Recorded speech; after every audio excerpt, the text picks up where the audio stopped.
Hello guys, please excuse for the mess. I'm gonna try to make here a little video tutorial on how you can disassemble one of these fuel sending units for old BMWs, E30s, E21, 2002. They're pretty much the same.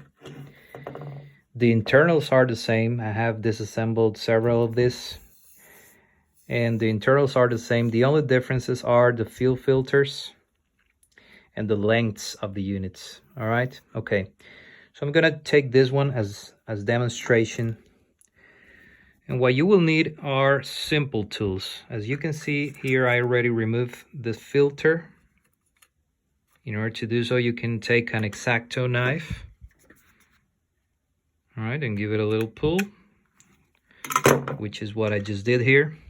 Now excuse me for the length of the video. I'm not a video editor by any means, so I'm just gonna upload the whole process, okay? But hopefully it will help you understand. Now, after that, you will find this little hex nut here, which is what holds everything in place, all right? So you remove that hex nut with a 732 socket, as you can see hopefully here, all right, 732. You remove it, and you're ready to go. Now, a lot of these units are old. They get stuck with gasoline here, so do not be afraid to give it a little pull if it's stuck, but it will come off, okay? Sometimes it has to be a little pull, and sometimes you have to do it with a little more strength. But this one I just did, so it will come right off, okay? When you remove this part, what you'll see here is a very, very thin wire, which is the part that I just replaced on this unit. And this wire is what usually fails on these units, okay? Because this will give you a resistance. I don't know if you can see here, but you will see it when you disassemble it. In between the wire, there are two metal tabs. So when you replace the wire, if you're replacing the wire, you have to make sure you go in between the little metal tabs that you will find here on the float, all right? This is a copper wire that gives you the signal when the tank is empty. You know, when the tank is empty, the float will hit this contact, and this copper wire will send the signal telling you that the tank is empty, all right? But you know, the common failure on these units are it's either not giving you a proper reading or not giving you a reading at all. Sometimes when this wire is loose, it will not give you a proper reading. Why? Because again, it has this little metal tabs here, and as it goes up, if it doesn't make a good contact here because the wire is loose, you will not get a reading. So for example, you may have a full tank and it may be telling you you have half a tank or even less than that, or you know, different readings. So you need a very specific wire for this, and I'm going to show it to you right now. Please take note. This is the wire that you need, and it has to be 0.1 millimeters of diameter. Usually you can get this wire online, all right? But this is the specific wire you need. When you get the wire, if you take a look here at the soldering points, these are little tabs, okay? And these tabs have the shape of a hook. That's actually very helpful, because if you cut extra wire and give it a little, you know, you give 2-3 turns inside of these hooks, the wire will stay in place. You can give it, you can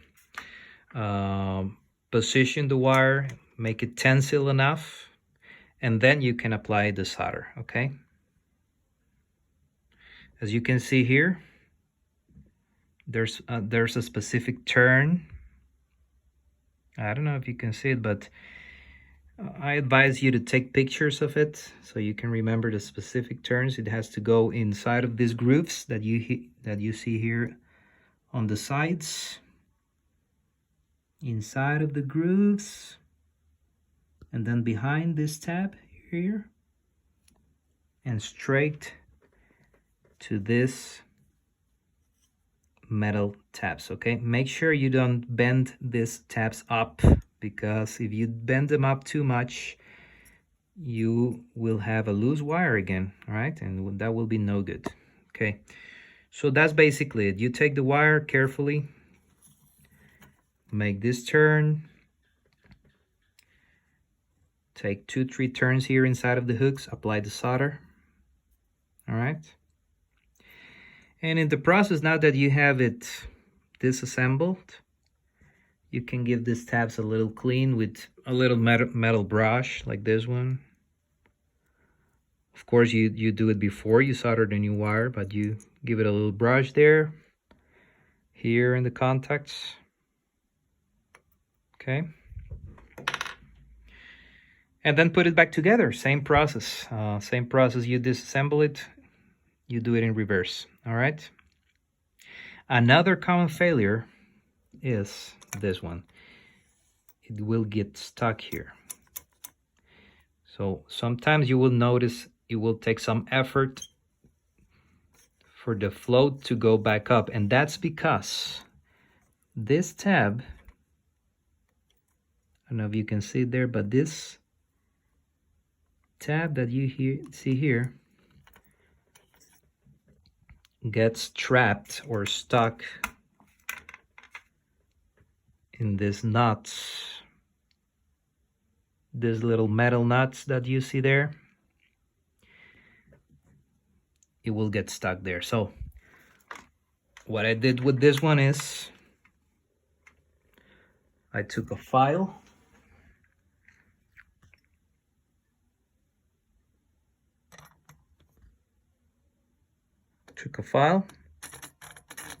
and filed them a little bit. Of course, I took a solid base underneath so I could file it better, but you get the idea. All right, so you file this 2 points a little bit, and they will not trap this tab anymore, okay? Because sometimes they trap the little tab and this will not go up, and then you will have an empty tank reading permanently. So that's another common failure. And that's pretty much it. If you take a look online, these units are barely seen new anymore. They're quite expensive. They go $100, $200, $300, even $400 if you can find them new. So I think it's worth a shot, all right? The wire is not expensive, and it's a rather simple job. So I hope you like it. Any comments or any questions, you can leave it on the comments. Thank you.